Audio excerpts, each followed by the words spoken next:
Hello, good evening everyone, and thank you very much for joining our EUROGEN educational webinar series. I'm Michel Battye, the manager of the European reference network called EUROGEN, which deals with rare urogenital diseases and complex conditions which all need highly specialised surgery where the expertise is rare. So we're currently a network of 56 healthcare providers in 20 member states, all joining the expertise together to help treat patients with these really rare and complex diseases. So I just wanted to take a couple of minutes to explain a little bit about what the European reference networks are and what they do. So EUROGEN is one of 24 European reference networks created by the European Commission in 2017, and they're also kindly funded by the European Commission. And what we aim to do is to deliver quicker specialist evaluation and more equitable access to high quality diagnosis, treatment and care for patients with these rare urogenital conditions and complex conditions. So some of our activities, well, you may have seen the slides at the beginning, we do virtual cross-border consultations, which are free, using a secure IT platform provided by the European Commission, so that cross-border teams can discuss very complicated cases. And this service is free to any clinician working in any EU member state. So please feel free to contact us with a difficult case. We'd be delighted to help. We also do education and training activities together. We work on clinical guidelines, and we have a very exciting initiative running, which is the European Patient Registry. We are gathering all the data together on these rare and complex patients, so that this will be very useful in the future to perform research and also as evidence base for the guidelines. So the webinar this evening is accredited, so please feel free to get your accreditation points, and it will be kindly presented by Dr. Michel Wyndaele, who is a urologist at the University Medical Center Utrecht in the Netherlands, and Wouter van der Sanden, who is also a urologist working at the Jeroen Bosch Hospital in Den Bosch in the Netherlands. And he's also a PhD candidate on ketamine induced uropathy. That's the title of our webinar this evening. And as you may know, the recreational use and abuse of ketamine is increasing worldwide. So the prevalence of ketamine induced uropathy is increasing rapidly as well. We know it's an inflammatory bladder disorder with specific characteristics, which is very challenging for the young addicted patient population. There's a devastating reinforcing cycle of induced pain, which leads to increased ketamine use to suppress the pain, and then again more damage to the urinary tract, unfortunately. And patients may need a complex urinary tract reconstruction, which has a lifelong impact. So to raise awareness of this fast-growing health problem and provide insights specifically for ketamine-induced uropathy, this webinar is going to look at the overview of the epidemiology, the clinical presentation, the pathophysiology, the diagnostic assessment, and the various treatments of ketamine-induced uropathy. So thank you again to our presenters for sharing your expertise with us, and I give you the floor. Thank you very much. Thank you, Michelle. Thank you for the ERN to give us this opportunity to tell you something about this growing problem among Europe. My name is Wouter van der Sanden. I'm a young urologist and founded Ketamine Outpatient Clinic here in the Netherlands, and I've seen over 200 mainly young people with severe damage to the bladder. So that's my background, and next to me is Michel Wyndaele. Michel Wyndaele, I'm a urologist at UMC Utrecht, as mentioned, and very honored to be Wouter's PhD co-promote. Wouter has no conflict of interest. I have a few, but none related to this topic. All right. So first, some background information about ketamine.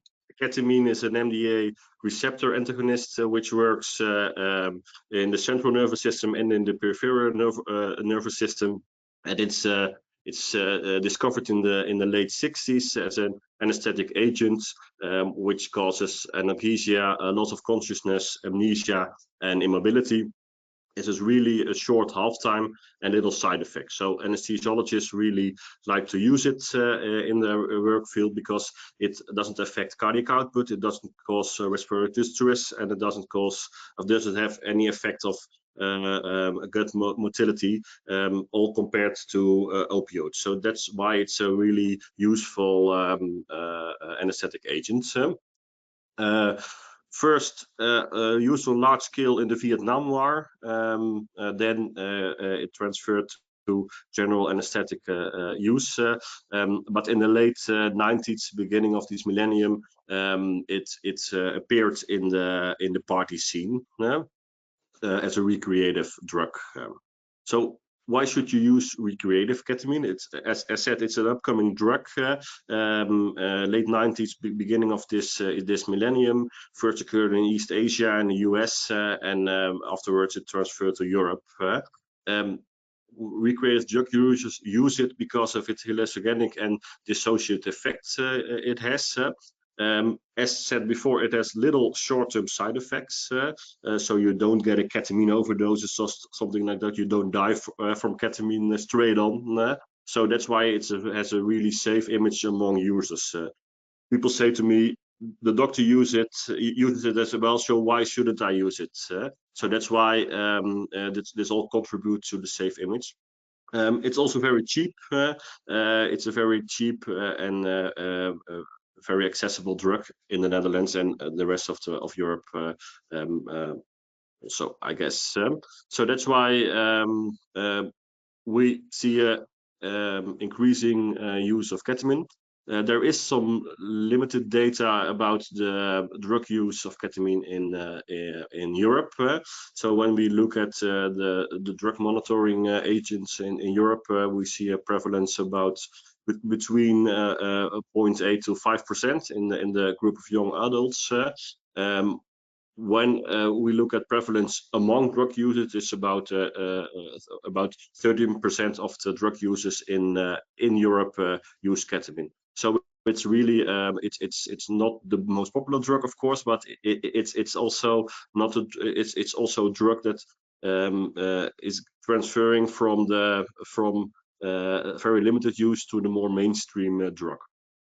When we look at the data of illegal ketamine seizures in the European Union, we see increasing line. So we think there is the use is really growing along the last decade. Hotspots of ketamine, and when we look at wastewater in European cities, it is here in Holland, it's Belgium, Germany, France. The UK isn't mentioned here anymore, but we also see a lot of users in the UK. So that's the most prevalent member states, I guess. We have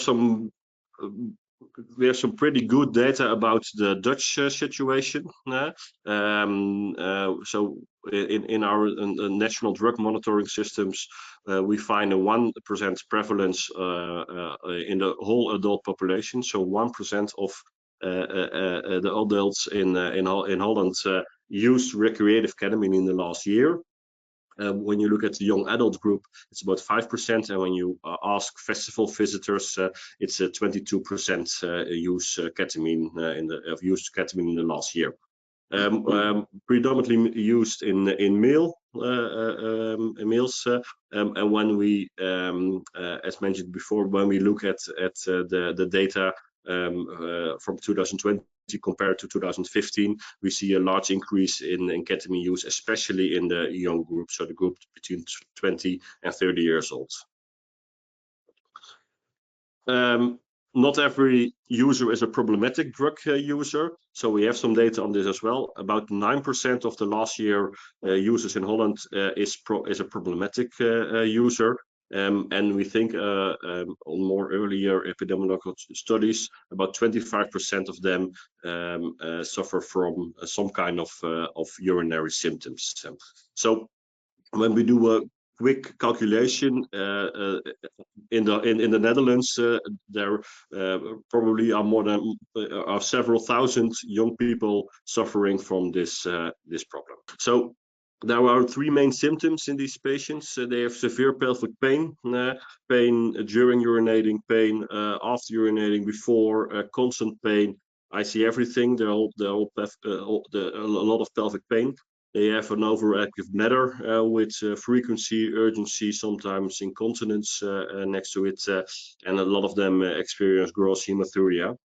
There are also a lot of sexual problems. We will address them later on. And as I said before, a lot of incontinence in especially the female patients. So I want to emphasize a few things about the symptoms. We really believe it using ketamine recreatively doesn't cause this problem in all patients. There is really a cumulative effect. So you have to use ketamine for a long time intensively before you get these kind of symptoms. So there is general belief there is some kind of threshold before you experience symptoms. But in my opinion and in my population, I don't find a really clear dose-effect relation above this threshold. So I have the amount of ketamine used isn't really correlated to the amount of symptoms I see in my population. There are really not risk factors known which people are more at risk of having more severe symptoms. Only the women in my population, they are overall more severe symptomatic and harder to treat. So Michel will tell you something about pathophysiology. Yes, so we know the drug. We know why it's used medically and recreationally. So how do we get from drug use or abuse to uropathy? And then you need to understand how the metabolism is. So basically, you get ketamine into your body and it is metabolized by the liver into norketamine and dehydronorketamine. Both are excreted renally through the kidneys and the urine. And a large part is changed into glucuronide conjugates, and that's the main part of the excretion together with dehydronorketamine. Now, these metabolites are found in urine up to 14 days after a single dose use. Now, bioavailability is very high, especially if you use it anesthetically, but also nasal bioavailability is close to 50%. And what you can see is that the peak in the blood is achieved quite quickly. And as mentioned, that the half-life is quite short. So you have a very rapid onset and short-acting drug, which makes it very attractive to use recreationally. Now, how do you get problems with this? Because it's only very short in the blood, the half-life is short. But as said, the metabolites can be found for a long time in the urine. And these metabolites can enter the epithelium in stasis. And so you get to organs which have stasis of fluids, such as the gallbladder, but also the urinary bladder. And this stasis and the long excretion cause cystitis. Now, the pathology you see is typical inflammation. So you have shedding of the urothelium. So the typical bladder epithelium is removed. But more so than interstitial cystitis, for example, it really is a pancystitis. So it has a lot of inflammatory cells, including mast cells, eosinophils, lymphocytes, and plasma cells, and they are present from mucosa to the serosa, so the full bladder thickness. And you also see nerve hyperplasia. And eventually, this very severe inflammation leads to a contracted bladder. Because it starts to develop fibrosis. So there is a change from muscle to collagen. And that fibrosis, the small contracted bladder, can lead to stasis of the urine in the upper tract or even reflux. And as said, stasis allows entrance of the metabolites through the epithelium, and this can also happen in the upper tract, starting at the lower 1/3 of the ureter, but eventually also in the renal pelvis, leading to upper tract deterioration. So that's why it's called uropathy and not just cystitis. So that change was suggested a couple of years ago. Now, metabolites are considered the main cause of uropathy and not the ketamine itself and its receptor. So the pathophysiology is through inflammation, and it resembles an eosinophilic cystitis much more than interstitial cystitis, and it's EEG mediated. It's very important to understand this because this has implications for relapse, for example. There's the NOS-COX mechanism, and there's neuroinflammation as well. And that all leads to hypersensitivity, which means that exposure to ketamine and its metabolites lead to a very severe inflammatory reaction, such as comparable to an allergy, as an understandable correlation. It also leads to hypersensitization, which means that the bladder nerves become way more sensitive, and feelings of filling and pain are increased. And it also leads to a hypercontractile bladder.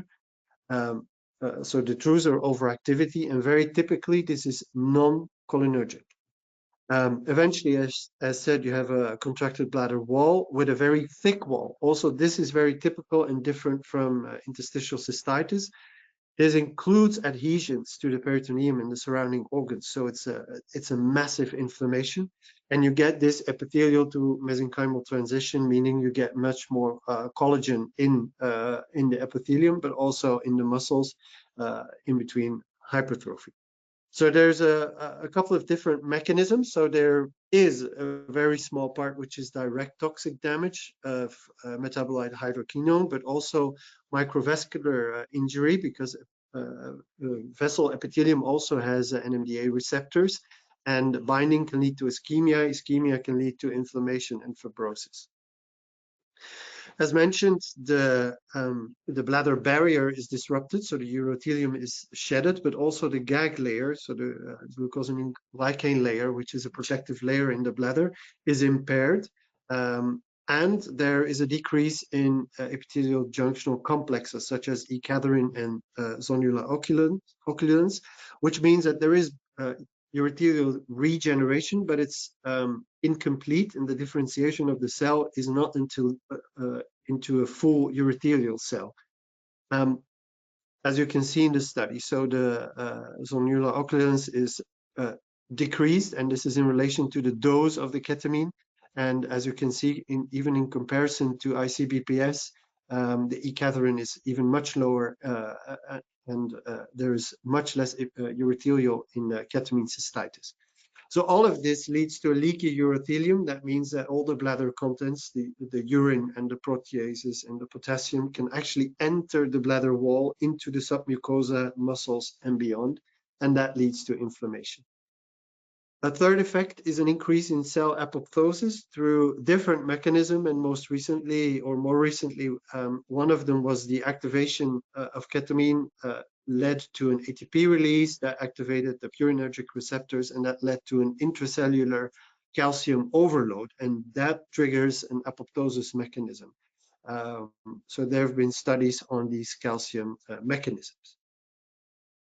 All of this leads to inflammation, and there's also three types of inflammation. First being neurogenic inflammation. As said, you have an upregulation of neural growth factor receptors, but also of purinergic receptors, and that is both for motor function and sensory function.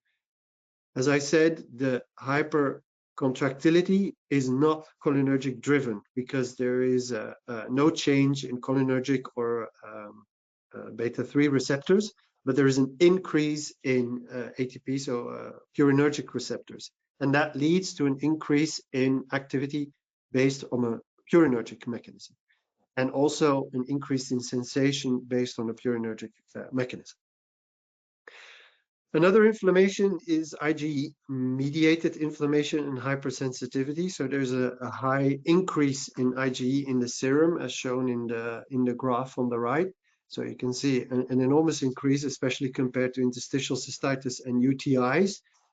influx of mast cell and eosinophils, and that underlines the hypersensitivity.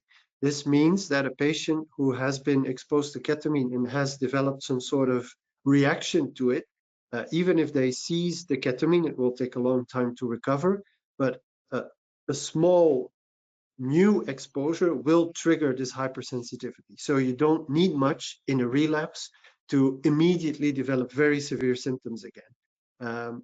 I think this is important to know as a clinician, but also can help in counseling. In warning patients, it's good you're abstinent, but should you restart again, you will immediately drop down to where you were. Another mechanism in this is fibrinoid necrosis. That means that antibodies and antigen complexes can cause thrombosis. Thrombosis leads to vascular damage, and vascular damage eventually again to ischemia and cell death. The third mechanism of inflammation is through the nitric oxide synthase. So that is increased, triggers the COX, and that triggers prostaglandin mechanisms. And that explains the shift from epithelium to mesenchyme as there is a bigger exposure or expression of collagen, leading to the fibrotic contracted bladder. And then finally, there are some questions about the carcinogenic potential. It is unknown. There's nothing been documented, but there are certain expressions and findings that may be indicative of a later in life carcinogenic development, should there be one, because as mentioned, it's not clear, but it looks a lot like carcinoma in situ. So a lot of mechanisms going on. Importantly, what is back to the clinic is, when do you suspect ketamine uropathy? You have a young adult with sudden onset severe symptoms of bladder inflammation, being the pain, hematuria, and storage symptoms, as mentioned before, with no evidence of UTI or evident etiology.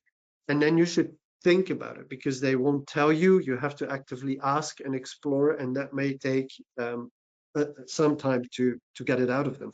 But it starts with thinking of it. So I hand over back to Wouter for diagnostics. Yes.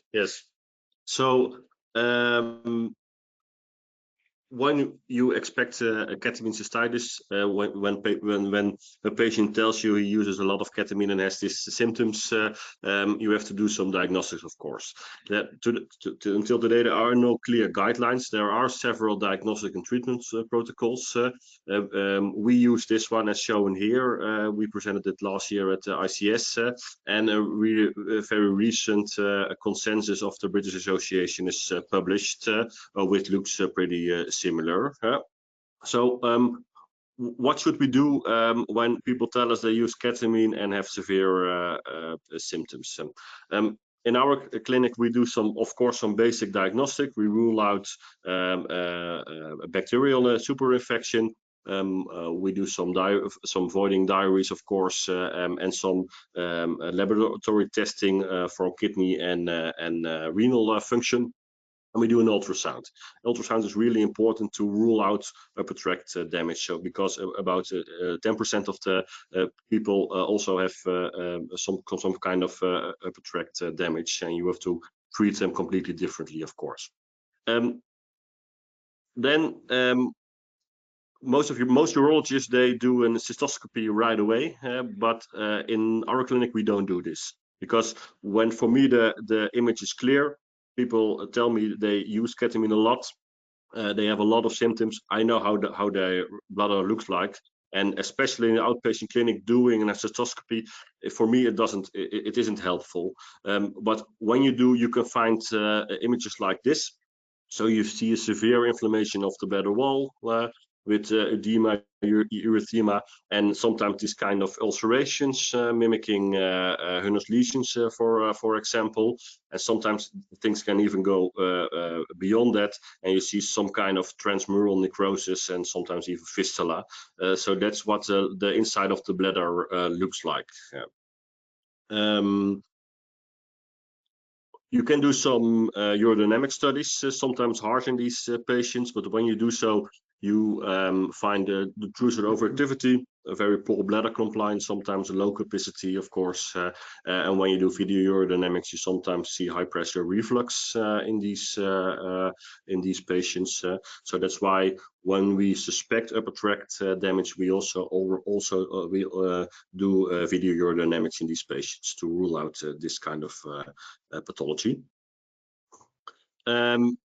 We can do more imaging, especially as mentioned before in the upper tract patients. We do a CT scan, sometimes a diagnostic ureteronoscopy. When you see some pictures over here, the same inflammation which you can find in the bladder wall, you can also find in the urethra. You do some renography sometimes when we suspect there is an obstructive uropathy, and in selected cases we do MRIs, especially when we are suspected of in a lot of females we find for example physical vaginal fistula, and then sometimes MRI can help us show some severeness of the problem. There is some kind of clinical stages. There is a classification supposed by Wu in the 2016, which you can find it. For me, I rarely use it, but no, it's good to know that there you can stage this problem. Yeah, then back to the treatment. Treating these patients can sometimes make you feel like this. It's a really hard group of young people with very, very severe problems, but also a very low compliance in follow-up and treatment. So sometimes it can be a really hard group for treating, but it's a really important group to treat probably, I guess. Yeah, first-line treatment is basically very simple. It's really, really crucial to reach complete ketamine abstinence. So as Michel said before, complete ketamine abstinence is the key. So lowering doses, nothing works because you have this kind of EEG-mediated response. So they really have to completely cease their ketamine use. But stopping ketamine is really, really difficult because, as said in the introduction, ketamine is a really strong painkiller. So most of my patients, they stopped using ketamine for their euphoric or hallucinogenic effect. They only use ketamine because it reduces, it gives some reduction in their symptoms from day to day. Yeah. So we really have to break this cycle. We do this with supportive medication. We give them a lot of painkillers, sometimes steroids. We do give anticholinergics to reduce these bladder symptoms, because most patients, they experience an increase in symptoms in the first 2 to 3 weeks after cessation, and you really have to support them in this phase to reach complete abstinence. In Holland, in our clinic, we don't do this by ourselves. We as urologists, we give the supportive medication, but we also have other therapists which give supportive therapy. And I think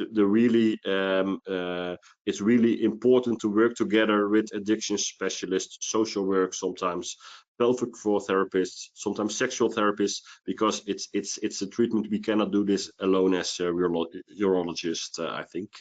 So this is really important to work together with a supportive therapist. Second line treatment, when people stopped ketamine and they still have persistent symptoms, most of the times about 3 months after cessation, we will make the call whether patients are really getting well, or patients who still experience severe symptoms. So about 3 months is the time we take for this. And when people are still experience severe symptoms after 3 months of cessation, we go into the second line of treatment. You can do a lot of intrathecal treatments, so you have a lot of bladder installations, gag replenishments, of course. In these, there are some studies showing benefits of these medications. We use a lot of botulinum toxin injections in the bladder when there are mainly storage symptoms, persistence, sometimes in hydrodistension, and when there are mainly pain symptoms. Most of the time there are most of the bladder epithelium is recovered, but there are still some ulcerations, and you can really easily coagulate them with electrocoagulation or laser coagulation. And they really show a lot of decrease in symptoms afterwards. So we have a lot of second-line treatments. For most of the patients, this is enough, but some patients they proceed to the third-line therapies, and you can do an augmentation cystoplasty when there is a really small fibrotic bladder after the cessation. Sometimes we really have to cut out the diseased diseased tissue, and we do a partial cystectomy. And on last resorts, we do a cystectomy. We try to do this sex sparing, of course, because of the really young population, and we do this with an urinary diversion. But this is really last resort surgery, in my opinion. As said before, about 10% has also upper tract damage. Of course, we start with temporary drainage when we have most of the time an obstructive uropathy from the upper tract. You can put in a double G stent, but in my opinion, this is really badly tolerated. Of course, in this small painful bladder. So most of the times we put in nephrostomy, and afterwards, after cessation of ketamine, and people are getting well, but they still experiencing this obstructive problems, then you can do, of course, do a major reconstructive surgery because of the fibrotic ureters afterwards. All these patients, they really should consult a nephrologist as well, because they are really young. They have some kind of kidney damage already, and they can get more severe kidney damage in the future. So we work together with a nephrologist in these patients. So as said before, there's a lot of sexual dysfunction in these patients. So we did a survey in our patients, and we found that 75% of the male patients experiencing some kind of sexual dysfunction. This range from erectile dysfunction, a lot of ejaculatory problems, and a lot of pain during ejaculation or during sexual intercourse. We are now trying to find out if things will recover when the bladder recovers, but there are some studies who suggest that maybe there is some irreversible sexual dysfunction as well. When we look at the female patients, we found an even larger prevalence of sexual dysfunction. Of course, pain is a very predominant symptom, but also urinary leakage during intercourse, and a lot of lubrication issues in these female patients. And then the last concern which we have is, does it affect fertility in male or in female patients? We're not sure yet, but I have some really strong doubts that I really think you can become subfertile and infertile as a male when you have these very severe symptoms, even when you stop and when you recover from your bladder symptoms. But we are not sure yet. And in females, it's much harder to tell. But I really have some concerns that it doesn't only affect your bladder or your kidney, but it also can make you sub or infertile in the future. So I think we want to conclude this session with some take-home messages. It's really important that everybody in Europe should know that the prevalence of ketamine use is really increasing. It's really getting a more mainstream drug. It's used all over Europe. A ketamine-induced uropathy is a very severe. It causes very severe symptoms. So it's a really aggressive a kind of inflammation. Of course, we should have more awareness. Of course, awareness in the drug users. Young people who start using ketamine, they should be advised of the long-term risk when you get addicted to this drug. But also awareness in the physicians. As Michel said, when you see a young patient with gross hematuria, with a storage LUTS, without any logical etiological causes, really think about this disease because it's more prevalent than you think at the first place. Michel told you a lot of about possible pathophysiology of this disease, and it's really it's a really inflammatory bladder disorder with this hypersensitivity, which is really important to know. Abstinence is the key. But as I said, abstinence is very difficult because they are really in a downward spiral, these patients. So we have to break this spiral with supportive medication and supportive therapy. There are a lot of bladder sparing therapies, so you don't have to cut a bladder out in the first place. There are a lot of bladder sparing therapies which help, but of course sometimes we do need major surgery. Yeah, it's a growing field of research. We're still learning things each day from our patients. So hopefully in the future we can have more detailed information about this disease. Yes, thank you so much. That was our presentation. So we're happy to take some questions. Yes, exactly. I've already seen a couple of questions coming through. So I am going to pass these on to you right now. Look at them in the chat. I see a first question, which is, how many doses are needed at least to show symptoms? In my opinion, the most of my patients they start getting problems after about a period of 3 to 5 months daily, so intensive use. So you don't see these symptoms after occasional use, after people who use it once or twice a year. Now, most of patients, they really get addicted to it, and they start getting the first symptoms after 3 months, 5 months, 1 year after they started daily intensive use. Yeah, if you what some studies suggest, it's actually a slow onset disease. So it's happening a while before you notice, but once you get the symptoms, it escalates really fast. And as mentioned, even a small relapse triggers the whole deal again. All right, I hope that answers the question. Second question, a lot of our patients ask about hydrodistension, but we don't currently offer it. Does it actually work in your patients? Yes.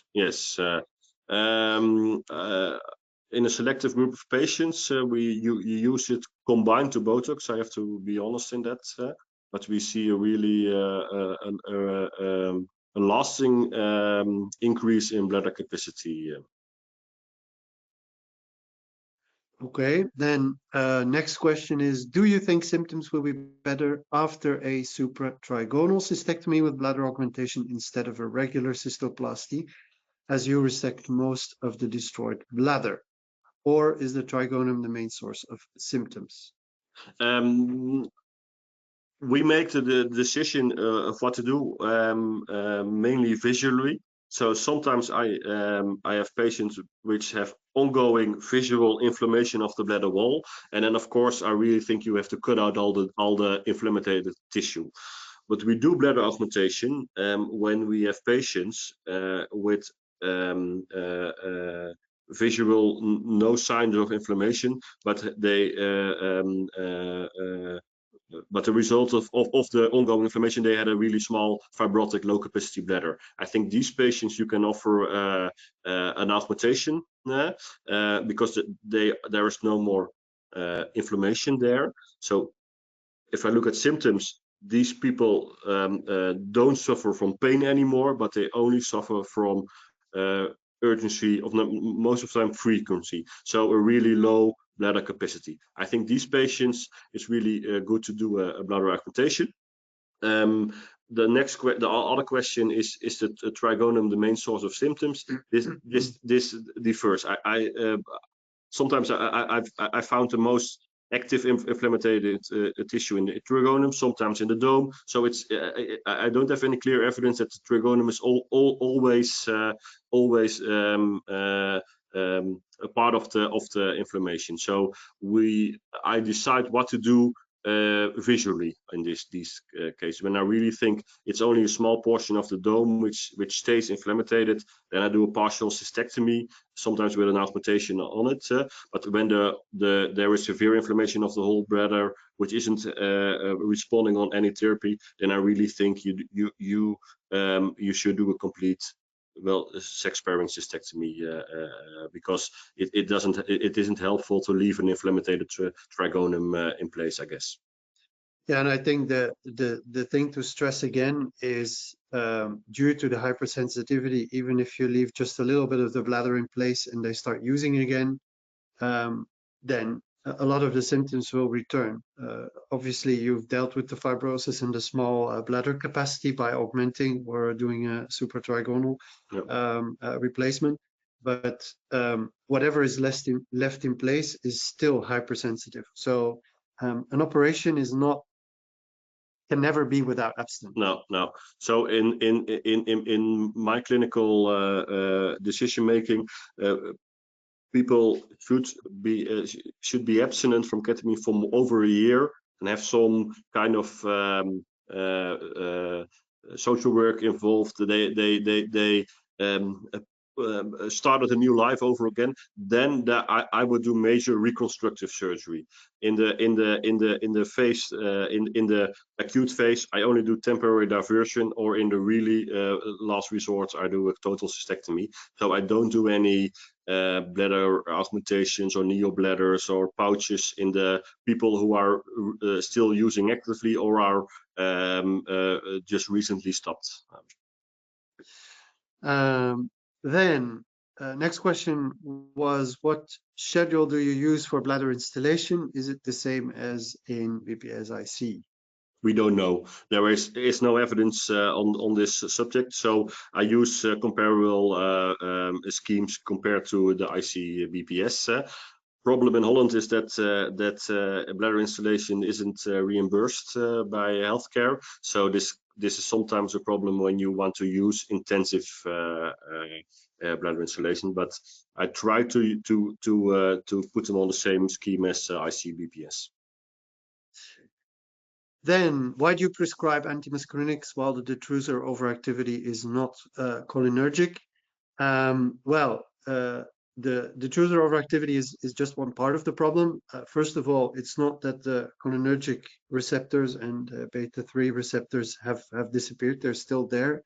One, and two, they do still treat the sensory pathway. So yes, there is a switch to cholinergic neurotransmission, and that will be the dominant one. So that may explain why antimuscarinics may have a lesser effect in inflamed patients as they have in other inflammatory bladder diseases. On the other hand, it's the only thing we have.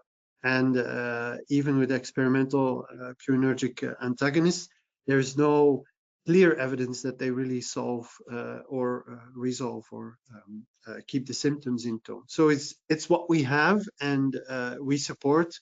But obviously, it's important to look at in what extent it helps the patients to decide whether to continue it, also due to the potential long-term side effects that they have.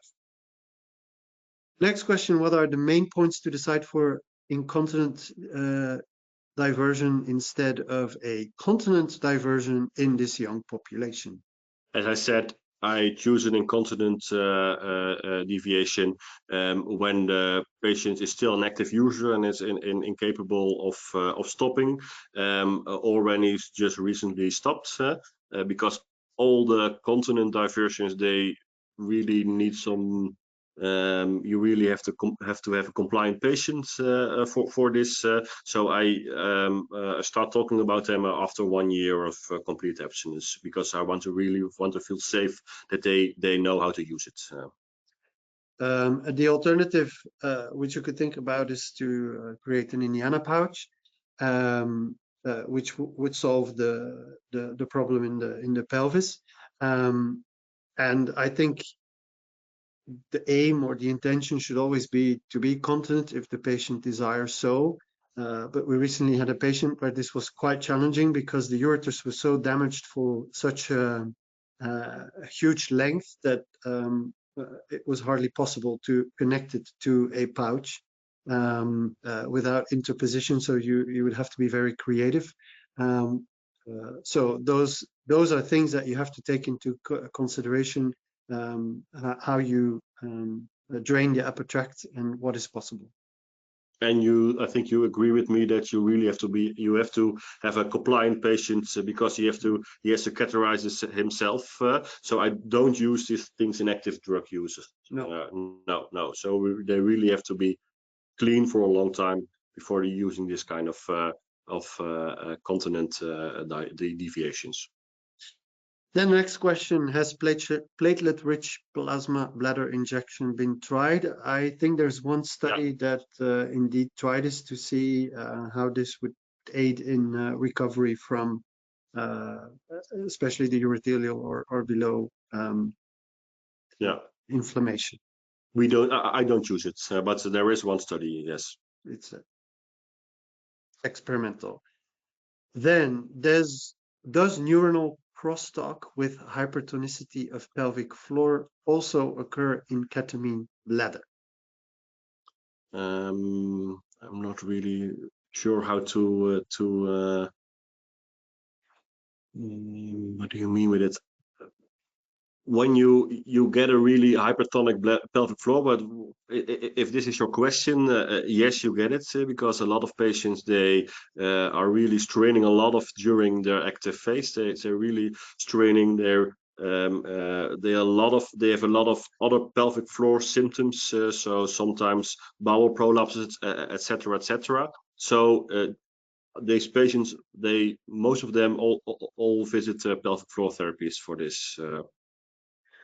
I'm not sure if it has been researched, but as it is an inflammatory bladder disease, and the symptoms it would suggest, why wouldn't it be the same as other diseases? Although the mechanism is different, the result is similar, which is a severe inflammation and pain.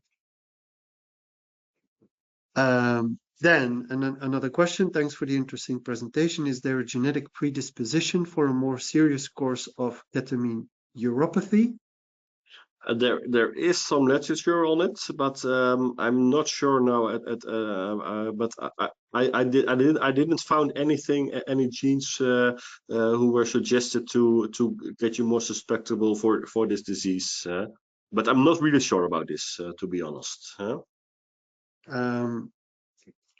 Me neither. It would make sense, but I don't have any research or evidence on that. Of course, there is a predisposition to addiction, which can be in part genetic, but as mentioned, it's not a one-on-one translation. The same person had a second question: when do you decide on a partial cystectomy with augmentation, and when on a total cystectomy? I think we addressed to this question already in the formal questions. Then, thank you. Very interesting presentation. How effective are gag replacement installation, and is a combination of hyaluronic acid and chondroitin sulfate, I think, more beneficial? We don't know yet. So it's there has been some studies with all different kind of manufacturers, different kind of bladder installations, but we're not sure which one is the best. Then I'm not sure if more questions coming, but anyway, we're close to finishing. But there's a question which is really good to ask. How are you raising awareness? Anything in school and communities? And I'll leave this one to Wouter because he's been all over the Netherlands. Yeah. I think the benefit of working in the Netherlands is that we have a very open talk about drug use, so we can easily talk about it. Of course, there is some stigma as well here in the Netherlands as in the rest of Europe, but this is really all over the news, the drug problems, but not only the ketamine. There are a lot of drug problems in our young population. So we're really trying to reach popular media. We talk in talk shows, in podcasts. We try to deliver this message all over the place, and I'm really proud of patients from me. I have a few patients.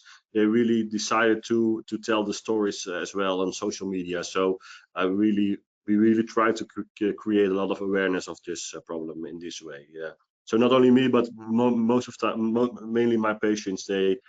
Together we really try to get the message out. Thank you so much. I think that was a wonderful way to end this webinar. I would like to thank you for joining the webinar. I would like to thank the presenters for the very interesting presentations. It was very nice to see also the pathophysiology about it all, behind all of the symptoms. I would like to take this moment to mention that the webinar has been recorded, and it will be available on both our GoToWebinar platform and our YouTube channel.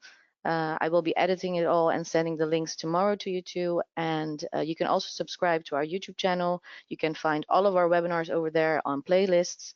And finally, all of you who have attended today's webinar will receive a survey immediately after the session has finished. So if you would be we will be grateful if you could spend a few minutes filling it in. That will help us continuously improve further sessions.